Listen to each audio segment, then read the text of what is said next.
Assalamu alaikum. Peace be with you and the mercy and blessings of God. I'm your brother in faith, Shabir Ally, speaking with you from the Muslim Media Hub. Faith and doubt. That's the theme of our series this Ramadan. We're dealing with 30 big questions about belief. And the question for today is, if paradise is as perfect as people say, wouldn't it get boring for us? So let's explore that question together. It would seem, yes, that if we don't have much to do in paradise and everything is going to stay the same, then maybe life is going to be boring therein. In fact, some people may think so if they conceive of paradise from outside of the Islamic tradition. In some conceptions, it would seem that we don't have much to do in paradise except to praise God all of the time, maybe pray, to pray to God, and it looks like it's a kind of a spiritual existence and a spiritual experience.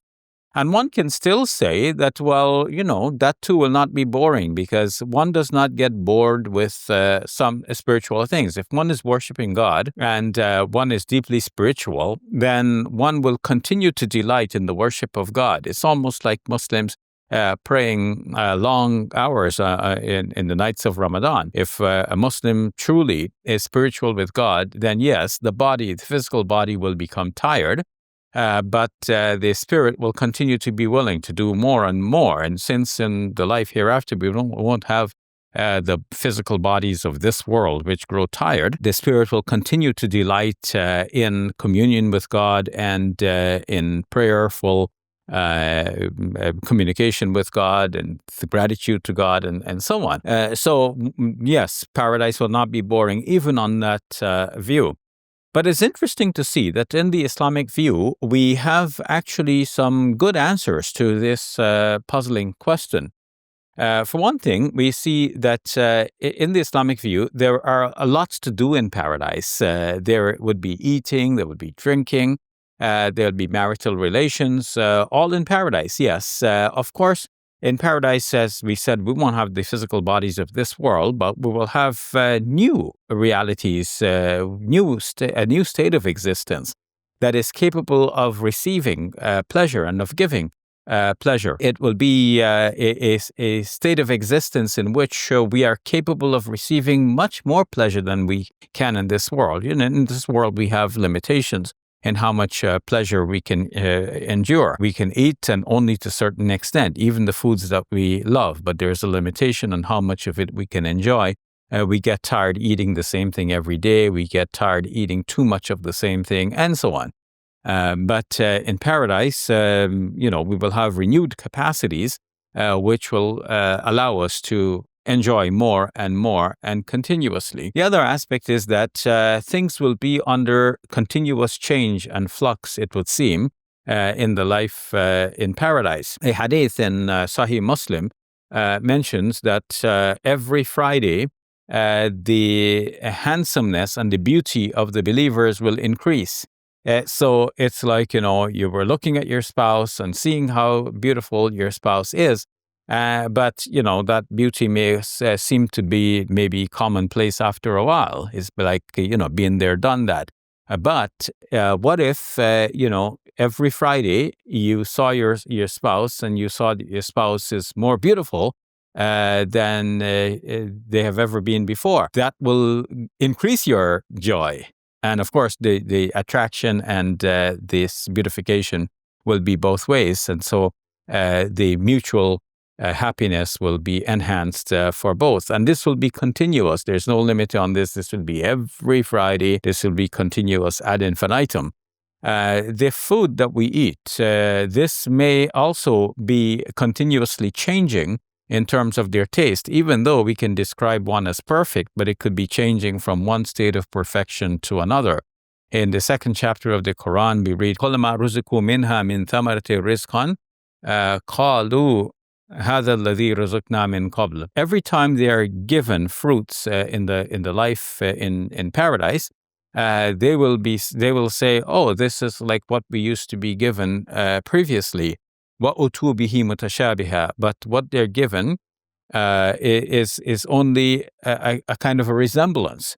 So That means that when we taste the fruit, we will find that while it resembles what we have eaten before, the taste is quite new. So that means there will be a continual renewal and continual enjoyment, and life will not get boring for the people in paradise. More so, there are delights in paradise which may continually be introduced. The Quran says in the 50th chapter, "Lahum ma yasha'una fiha waladayna mazid." They will have, the believers will have therein in paradise whatever they desire, and with God there is even more. So if we can think of what we desire, well, all of that will be in paradise. But then there are things that we haven't even thought of, that we haven't desired, and God has that as well. So that means we will accomplish and get all of the things that we wanted, and then still there is more that will be introduced by God,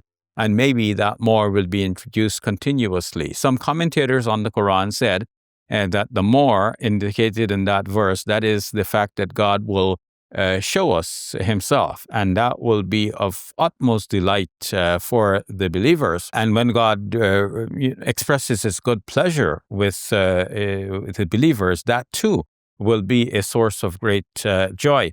So when God continually declares his pleasure with the believers, all of that will be a source of continuous joy. When God reveals himself, that will be a source of continuous joy. It's almost like reading a book, and the more you read, the more you're enjoying, and you don't want this story to end. And of course, it can be a continuous saga, like some of the Turkish dramas that go on and on that people enjoy so much. So you can keep enjoying as long as there is more being presented in paradise, and there will be more. Another verse of the Quran says that the human beings have not, been able to conceive.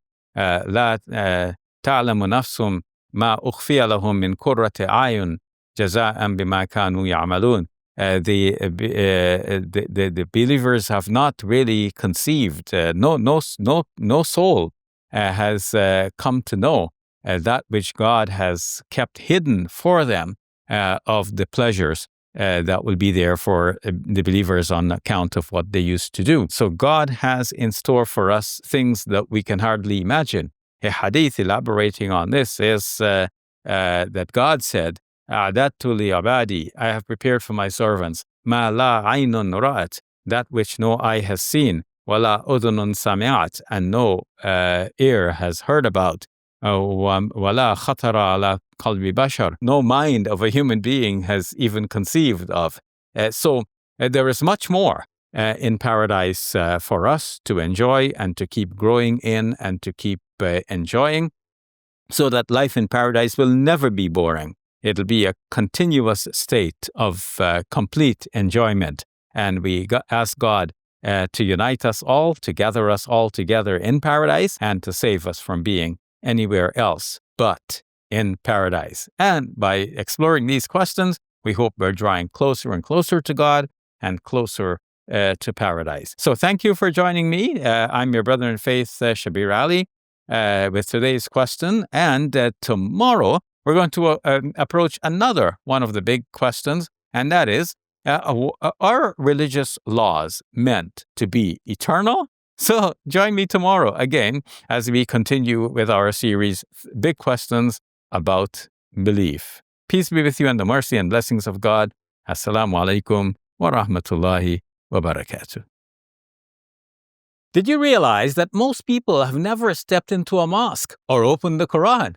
What they know about Islam is what they hear in the media. Let's make sure that they hear the truth. This Ramadan, support Muslim Media Hub so we can get the message across to the nations. Your donations are zakat eligible and tax deductible. To donate, go to muslimmediahub.com.